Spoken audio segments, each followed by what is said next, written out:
A couple months ago, we found out that the upcoming expansion, the Witch Queen, will be delayed to early 2022, which then affects, of course, the release date for Lightfall and the release date for future seasons and expansions. With this time being in mind, and that Season 15 will literally be 5 months to 6 months long, we need to consider some things and requirements that Witch Queen should have when it launches. After the not so great Beyond Light launched, and with so much content being removed, so less content being added in Beyond Light, the meta not being as, let's just say, stasis, and due to how the quality of Beyond Light came out to be to a lot of players, Bungie's got to do a lot of work in the Witch Queen if they really want to get these expansions back up and rolling as, amazing expansions. Beyond Light did do stuff right. I'm not saying anything bad about that, but I did say that there is changes needed to be in the Witch Queen and throughout the future of Destiny expansions. Let's first talk about the locations in the Witch Queen. Now, there's supposed to be one entirely new location and one returning location from either Destiny 2 that was removed in the DCV or in Destiny 1. Now, the DCV is usually the Destiny Content Vault where Bungie can add, or vault older, younger content that is usually not used anymore from Destiny players, so they can make it more storage for more of the valuable, brightened kind of locations that will be used in larger and newer expansions. Now, we don't know what locations will be vaulted for the new locations, but we need to take an estimate here of what the new location will be and what the returning location will be. This is just my opinion. I feel like Old Chicago will be the new claimed location or some kind of hive ship, War Moon, and then the returning location is going to be something like Mars or Venus due to that being returned from Destiny 1. And again, we don't know what vaulted locations will be removed before Witch Queen, but we know that some locations will be taken from the game in order for Witch Queen to have these locations at release. There should be a new subclass within the Witch Queen, some kind of thorn, damage over time, kind of poison subclass that has been hinted off for years now, with the new darkness subclasses finally going into reach within when Beyond Light launched. Now, I would expect that some kind of poison subclass would come out with Witch Queen, and it makes sense now if they are with the Witch Queen Beyond and Lightfall, that they are making darkness subclasses a year routine instead of waiting years like they did with Rise of Iron or Shadowkeep.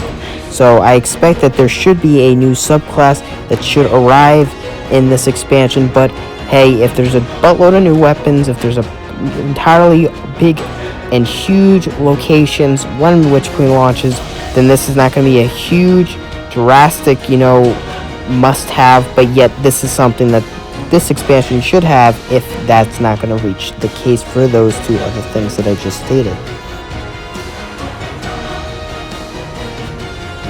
When Bungie announced that sunsetting was going to be made in the game when Beyond Light launches, knowing that your weapons that you grinded for, that you paid for from previous expansions, were going to be sunset, so you could not use them anymore in endgame activities from year 1 up to the first season of year 3, this really gave a negative toll to players. However, there's things that this can be prevented by if the newer expansion that sunsetting will be put in had more weapons or had the same amount of weapons that the expansion came out with. However, this was not the case. So Beyond Light already had a drastic problem knowing that the loophole was not as big as how much weapons were sunset, and it was drastically low, so sunsetting had a really bad problem here to players in Beyond Light. Witch Queen should not do the same problem and have a very bigger amount of weapons compared to what Beyond Light had and more of exotics. Now, with Forsaking and Shadowkeep had more weapons than Beyond Light, and we're already in the spring season of the Splicer, season 14, where a lot of players are not playing at the time, and they usually are playing more stuff like other games and play Destiny more in the fall or when the bigger expansion arrives that year. We've already received more weapons this season than Beyond Light originally had. So already a season that is worth about $10 has already beat a expansion that is worth about like $40 to $50. So already seasons coming now in the future are coming with more weapons, new or reissued in the new form of weapon types, either in year 4, and this should make it so more weapons in the future should be more of a bigger amount each coming season, or a really big amount just at that point every single season, and in the Witch Queen, so we don't have a problem how sunsetting affected so many total players when Beyond Light first launched.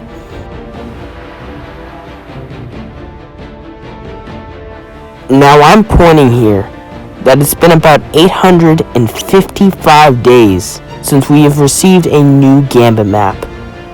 It's been about a season since we've received a new strike, and it's been a whole lot since we've seen a new Crucible map. I'm saying right now, Bungie, that they should manage to having at least 2 new strikes, 2 new Crucible maps, and 2 new Gambit maps. They even removed the Dreaming City and the Tangled Shore Gambit map in a couple seasons ago, and the planets are still here and they're not vaulted or removed yet.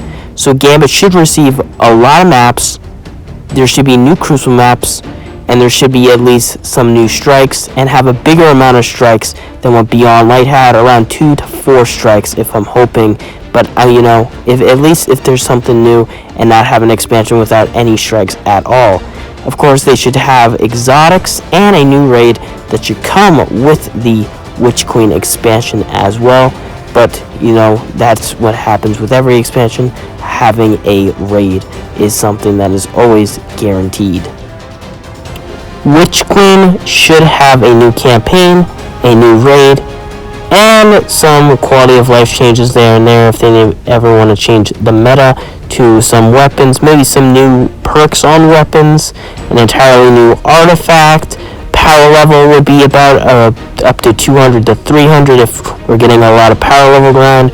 New pinnacle sources in the new destinations, more exotic armor, event, the seasonal content, because remember there will be a small season once Witch Queen launches that will go into the first couple of seasons leading up to Lightfall with a seasonal activity, seasonal armor, a season pass, and seasonal weapons. But those are just my thoughts. If you have any questions, or if you thought this video was informative, please leave it down in the comments down below. Thanks for watching, subscribe, like, and join our community Discord, and I'll see you guys next time. Bye guys!